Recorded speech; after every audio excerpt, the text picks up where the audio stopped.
First I'm going to go over my ball winder and yarn swift and show you a couple of different options of setup, something you might have around the house that you could use to make all this work together. You need a pair of scissors, and not necessarily, you can eyeball it, but I have my tape measure out just to show you as far as depth and thickness for the clamp to fit onto your surface for winding your yarn.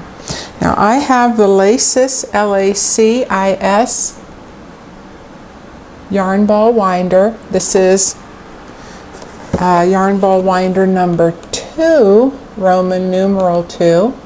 This is the standard size, fits up to an average size cake or ball, I think up to about 5 ounces. That's going to depend on how thick your yarn is. If it's more of a rustic, stiffer type of wool, it's not going to glide as easily.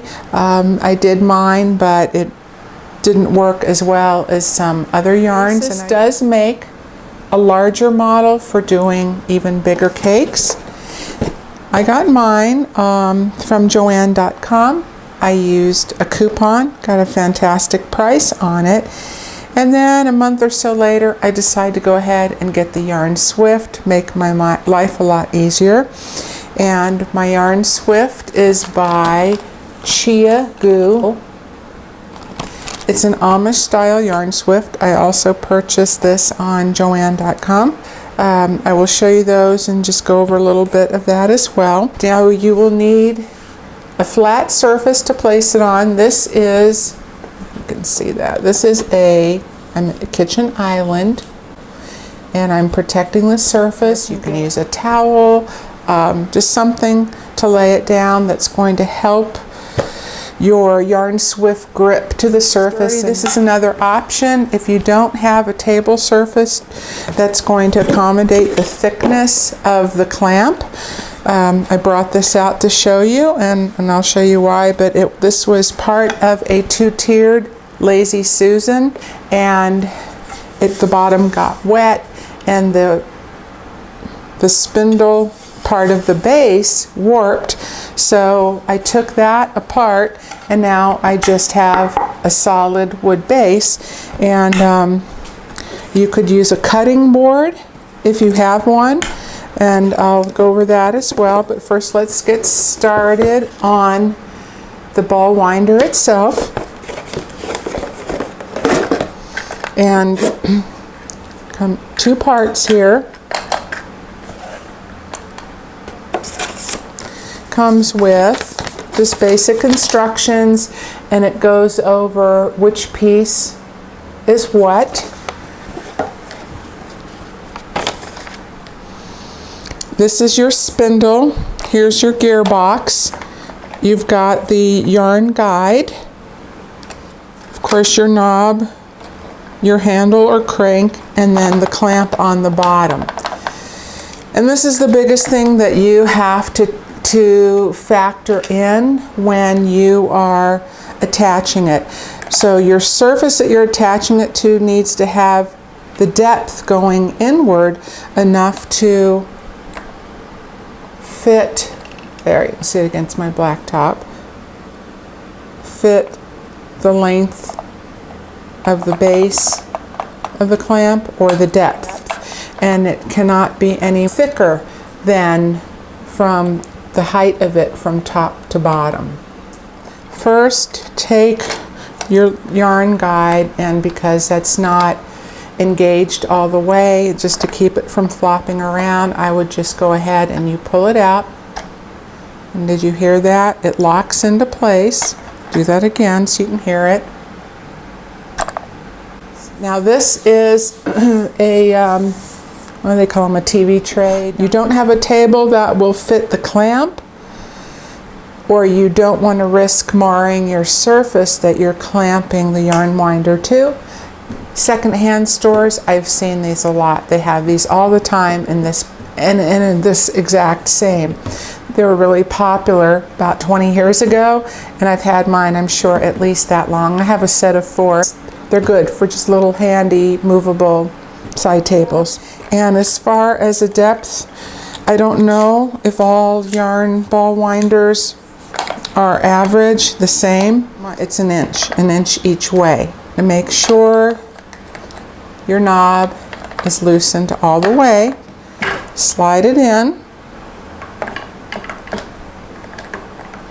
Tighten your knob.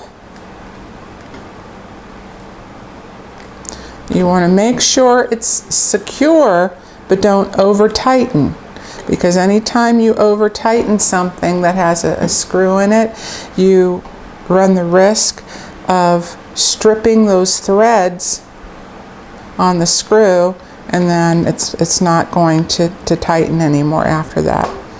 You take the spindle, and as you can see, it has raised edges on the outside part that sticks up, and it has cutouts here, and they fit inside.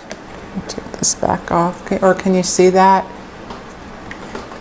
And inside the gears have the same, but they're opposite, so they fit inside of each other. And this even has an arrow that says loose and then fasten on it. So you can just really put it in anywhere and turn it, and it will find where it needs to go, engage, and then you just turn it to fasten it. That's it, simple as that. I'm turning it back this way now so that I can reach the handle. All right, so now onward to my Yarn Swift. I really love this. As I do with most everything before I purchase, I do research, I read, I compare items, I read reviews. I like to see what they're made of, look at various price points, and see which is the most cost effective for me, yet still getting something that's of quality and that's going to work and last. So I went with this. Now this is the Amish style. There are authentic Amish Yarn Swifts out there, but you'll pay the price for them. But I think with smaller companies, you're going to get more quality control and possibly a couple less issues. Now these issues are not deal breakers for me at all, but it is something to take in consideration. You get these 4 dowels. One is for the center, and you get, or excuse me, 5. You have a short one for the center and 4 for each corners to attach your yarn to.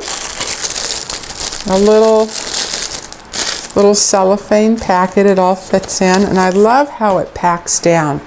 You know, really nice. You can slide it if you don't have a lot of space. It stores very nicely, and I love the solid natural wood, very smooth.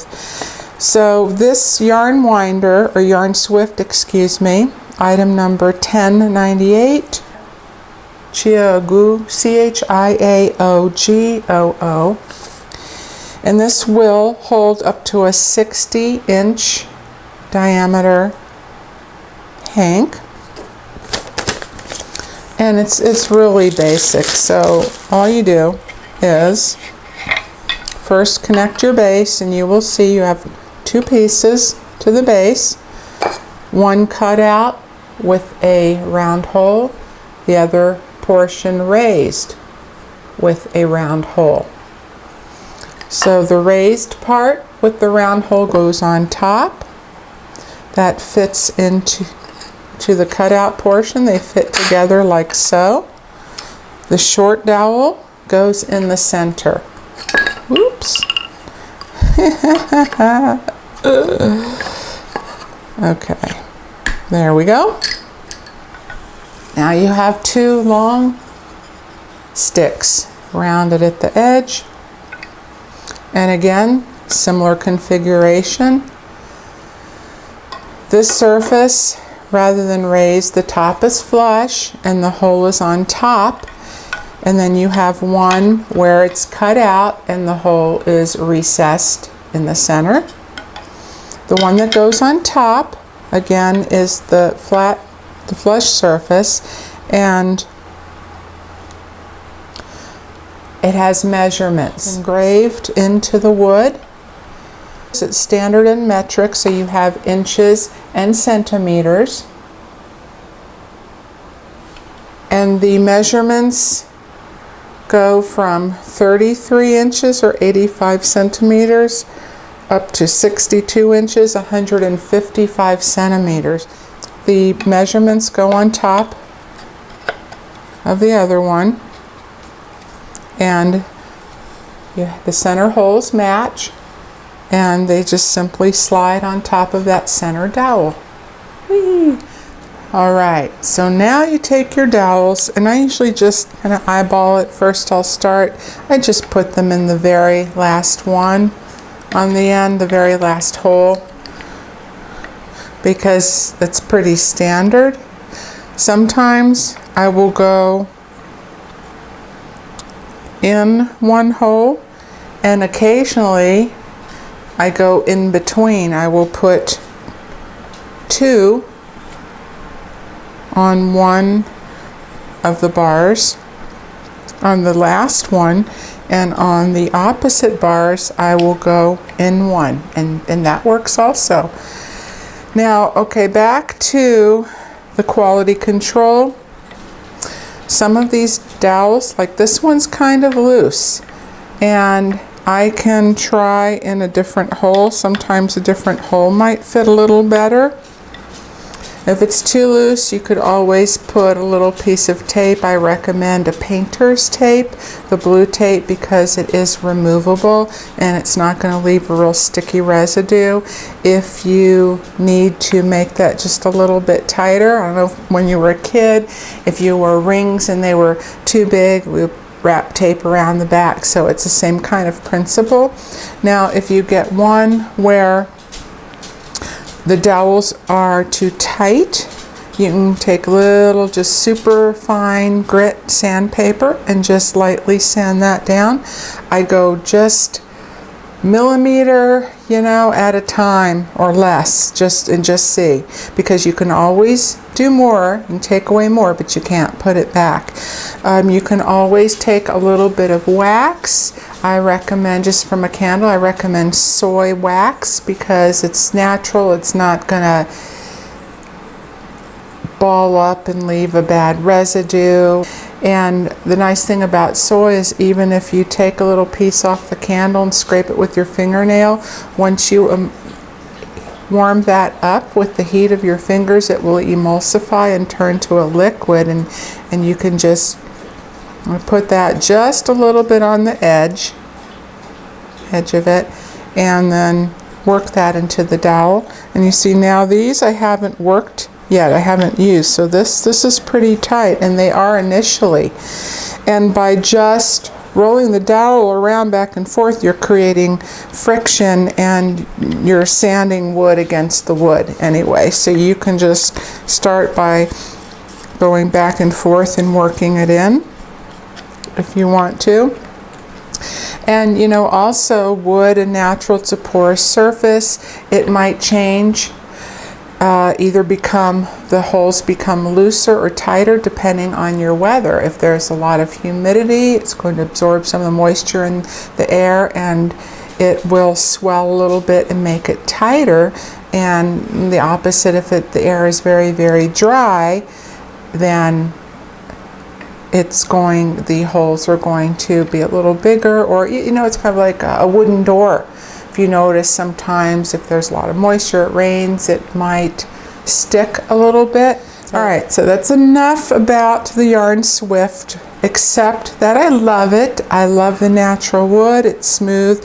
There's a little bit of a chip, but it's not a split. It does not affect the integrity of the piece. It glides nicely. It's simple design, construction, well made, other than the whole thing, and it's easy. I really like that. I like well made, easy, basic construction, not a whole lot to mess with. First, take your yarn label off, and if you're curious what I'm using, this is Cascade Avalon. and this peach color would show up well on camera. Unwind your hank carefully. Do not, and I repeat, do not cut the tie that holds the hank together until you have this yarn on your Swift. Because if you drop it, if it unwinds itself, oh boy, let me tell you, it is a mess, hours and hours to try to unwind that thing. You will not be happy. So I put where the tie is on the outside, and I'm going to dangle it and make just gently and make sure there are no twists and it's straight all the way around. And then I put the hank around each corner. And this looks like a pretty good fit. Sometimes if it feels a little tight at first, I'll go in one hole and then bring it around. And then if I find it's too loose, then I can go back one. I start first by separating the yarn a little bit on each dowel. Make sure it's neat and about as even as you can get. Okay, so that tells me yes, that spot that is going to be too loose. So I'm going to take the dowel that I had moved in once this yarn is spread out and settled, because when it's all bunched at the bottom, it's a little bit tighter. So I'll just lift that up so I don't use it, and then place it in the back hole. It's just a little easier to get on that way. What I have found is that I would occasionally be confused, like which is the inside and which is the outside. So it seems to me wherever the tie is, and sometimes you'll have one and sometimes two, but where the tie, that is the outside. Okay, so now once you feel confident you have this on, go ahead and you can try untying it if it's in if it has a slip knot or a bow. They might have knotted it, which is better really, so it does not come apart. Just go ahead and cut that string. Sometimes it is the same yarn as the yarn on your hank, sometimes it's different, and if it's the same, just make sure you don't accidentally cut the yarn on your hank. Now I leave the knot on because it's just a little easier to tuck it in and keep it from hanging down, because if it hangs down and if it comes out, gets a little longer, like pulls out along here, as you start spinning, it can get wrapped around the inside and the base of your Swift. Now I just poke it in the bottom and I wait until I get down to the end. Before I place my yarn on the winder, I make at least one, if not two, full revolutions to make sure that my yarn is indeed on the correct side, that the working yarn. Now did you see that snag? Okay, because sometimes I would think, oh no, I have it backwards. And depending on the type of yarn, you know how some yarn, especially wool or more of a fuzzy or roving type of yarn, tends to catch on itself. That could be the issue, that it's just catching on itself or hung up a little underneath, and that's why you separate the strands out to help it flow more freely. And then I thought, oh no, I have it on wrong, so I would flip it only to realize, no, that was correct. and just to realize it was hung up on itself. And then once you start flipping and messing with it, if you do that, just make sure you remember which end is which. And if there is a knot such as this that you can leave on, well then, you know, it takes the guesswork out of it for you as well. And I'm going to move the Swift out a little because I like a bit of a separation between the Swift and yarn guide here, so that you have a little separation in length of the yarn for the tension. In the center, there's a space right where I have my fingernail, and then the bar on the inside facing me. So it's a coil and a half.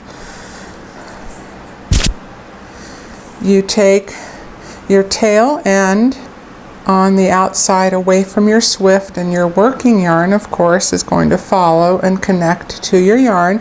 You simply put a little tension on it and slide that right through the center, down, and just around the free open end. Down and up. You have two slats, one on each side of the yarn winder, and that's where you take your yarn and you fit one end in each into the other. Leave yourself a little bit of a tail, and I like to just start very slowly so I can wrap, do just a couple revolutions here, few to wrap and secure that tail. As this is going to be the end, it's the yarn's going to wrap around, and this is going to wind up being your center pull. So don't take this the cake off at the end until you have pulled that tail end out. Okay. And now we just spin. So you take the crank, whether you're right or left-handed. I want this to be in camera, but I need to have a little bit of space. Normally I would have more space in between. So you hold the working end to create just a little bit of tension so it's not floppy. You don't want it real tight because this has to move freely, but you want a little bit of tension because if it gets real loose, it's going to come out of that end. And there we go. Just go around and around and around. There, can you see that all right? Try to see how the yarn hung up on itself there again. And try to have the yarn winder in line to where it comes off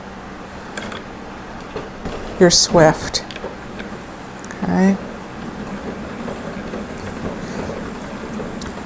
And you see how the yarn winder, the end wobbles a little bit, and all that movement, and particularly the more cakes you do or the faster you wind, and you can get going pretty fast. Just try to keep a fluid, consistent, even movement. And now, okay, real quick, look at that tail end. Here, see how this came off? And it starts flying. Starts flying around, whipping around. If it gets long enough, that's when it starts to catch. So you can even take that tail and wrap it around the base of your dowel here. Make sure you're not hung up anywhere, okay? So back to the ball winder. The friction or the speed, the wiggling movement tends to, after a couple of cakes or so, starts loosening this up, and it works its way back inside. So every now and then just stop and make sure this bar is still engaged. because the only thing that'll happen is that it'll flop back down as you're winding, and it's a little bit of a pain as you're doing that. Then the yarn can get hooked around the base here, and you have to take it apart, unwind it, and then start over. But it really makes a very nice, neat little cake, and when you're just doing it and you're not talking, you know, you can go pretty quickly. So by even just, I'm just holding my finger here, you get a nice, ooh, what's happened there? Was not paying attention. That's what. It does help to keep an eye on it. Make sure these don't slide off the top. As your hank starts getting smaller and smaller, you can just push that down a little bit. Get that centrifugal force motion going, and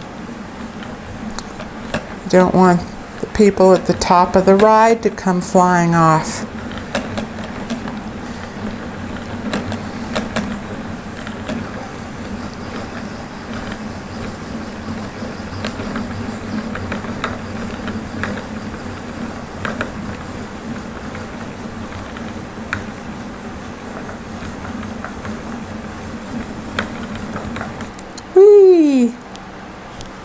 I like doing this. Told my husband I think I found my new calling in life, yarn winding. Alright, so now, just love this color. Before you take your cake off, you can take the band that it came with, roll it, fold it.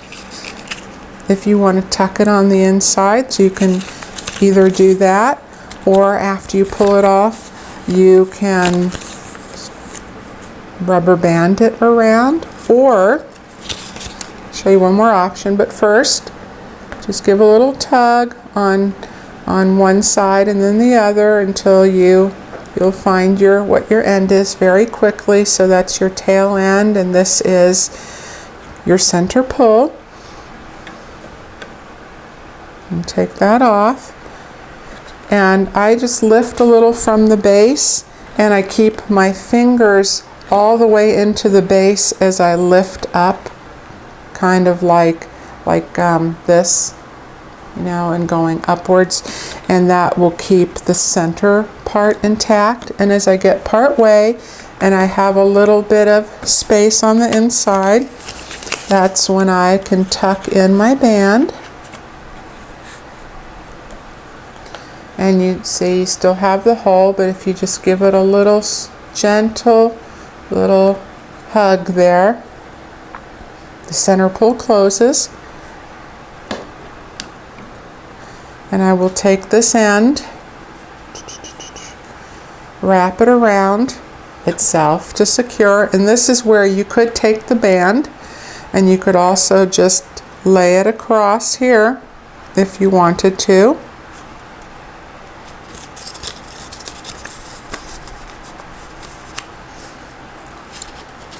And instead of rubber banding, which I'm not inclined to do to my yarn, so I don't want the cake tightened or snagged or anything. And then just take the end piece and tuck it under to secure. And there you know exactly what that is. And you have your center pull. So that's a cake. It's your beautiful hank into a cake. Now if you have already had a cake, or if you have a skein, yikes, and it's starting to come apart into itself. Do you remember the Lion brand when it was shawl in a ball before they changed it to shawl in a cake? Oh, notorious for it. Really soon after I started working with it, the whole thing would come apart, and that is a yarn that sticks onto itself, and what a mess that would be. So one of the first things I did to practice was I wound all of those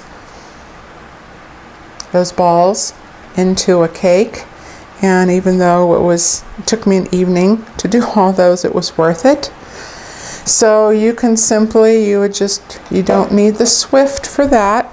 And just the same process. If you have a center pull, it makes it much easier.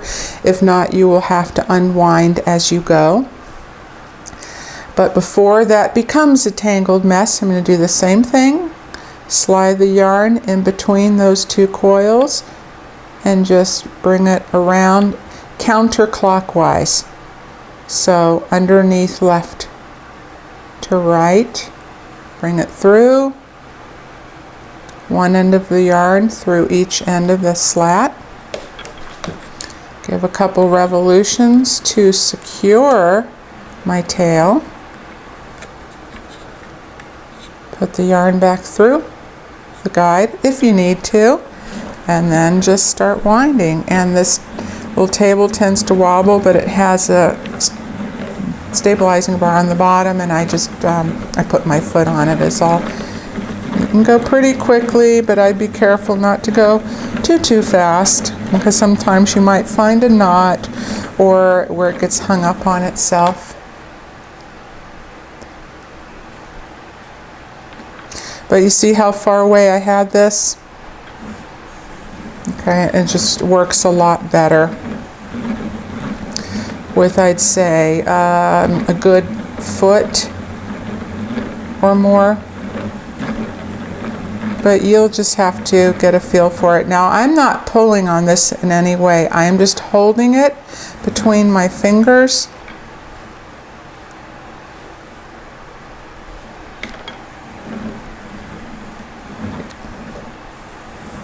Okay. Just to guide it and keep it from flopping down. Don't hold it too high, because it's not going to give a nice even ball. It'll try to start winding more from the top and then not too low. Try to keep the yarn in line with the height of your guide.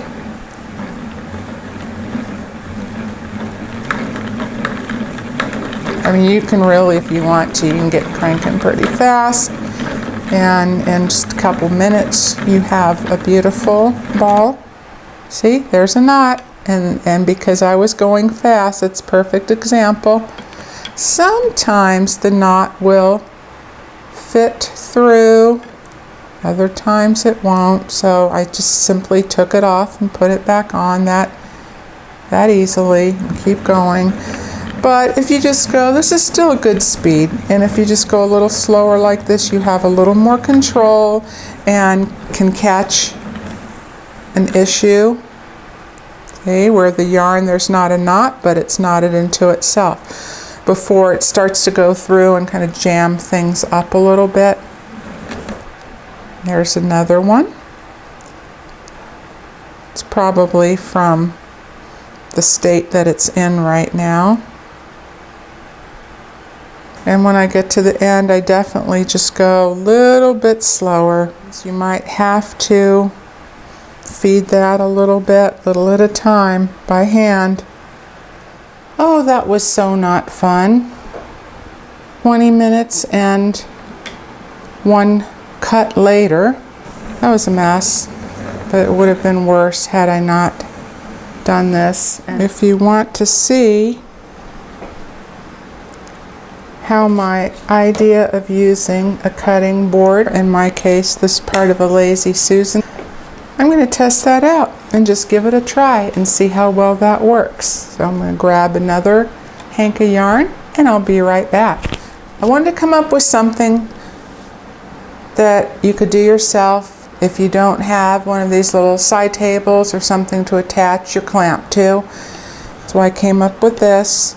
Just something that's solid that you can attach your ball winder to, and then all you need to do is bring it to the edge of your surface that it's on, so that your crank will flow freely and not bump the bottom of the surface, or it's not going to spin.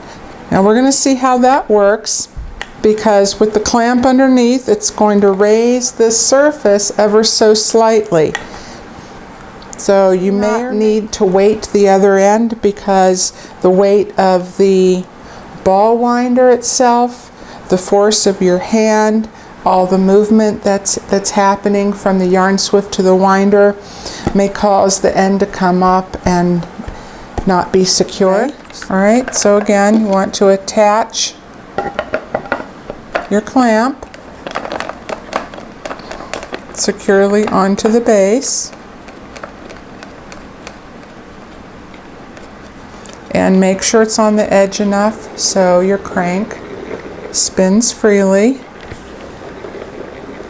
That just might work. All right, I have another hank of yarn. Oh, Cascade Sunseeker. Oh, has lovely little metallic sparkle in it. I bought some of these on clearance. They're no longer available, sad to say. And again, I either cut or peel the label apart, find out where the outside is. So the outside's on the side.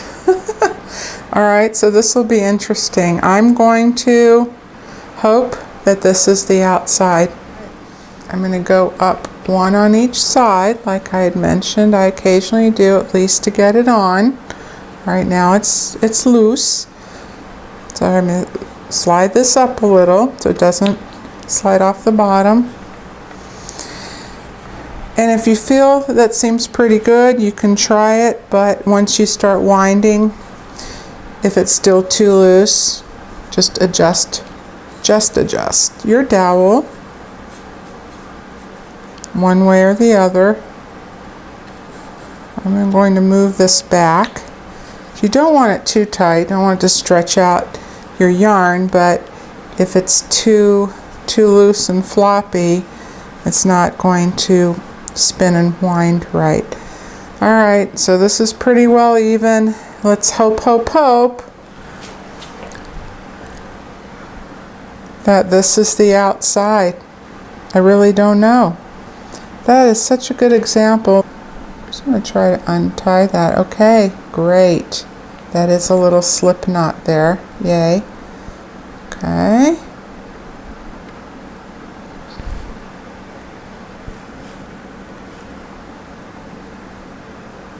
There's the end of my tie. And really, I don't know which end is the inside and which is the out. Well, I'm going to tuck this in here inside for now and just give it a try. Ooh, it's coming off. So I'm going to push these down a bit. Interesting.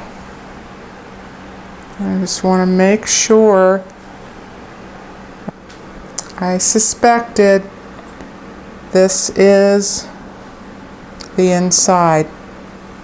So back it goes. I should have started with the other one. I just had a feeling. Alright, so now I'm going to tuck this one. Bring this one back out.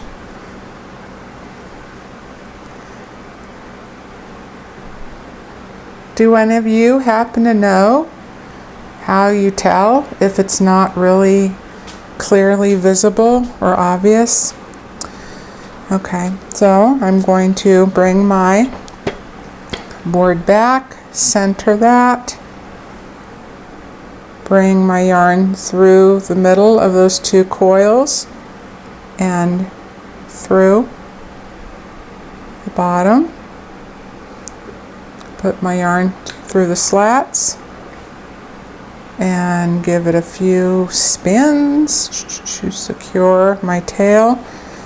So this is working okay. I mean, it doesn't have the same flow, as you can tell, because of the movement. So find something that has a weight, small brick for that matter, and keep some distance. I'm going to try that. I apologize, part of it's out of view, but I'm just testing it out here, testing my theory. All right, so hey, that's better. I pushed it back.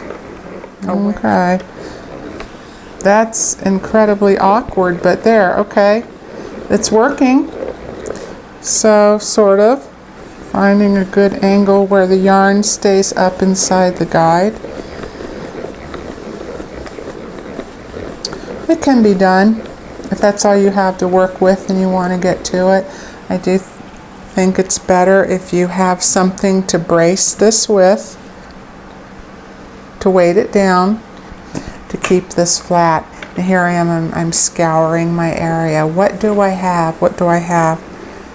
But it can't be too high. You don't want it to get in the way of anything. Hang on, I see something. Whatever you have on hand, pretty heavy. 2 glass jars filled with soy wax candles. This certainly helped quite a bit. Let's finish up. Yeah, that works okay. You know, in a pinch. Let's get creative, look around and see what could be used. There we go. Okay, my fiber friends.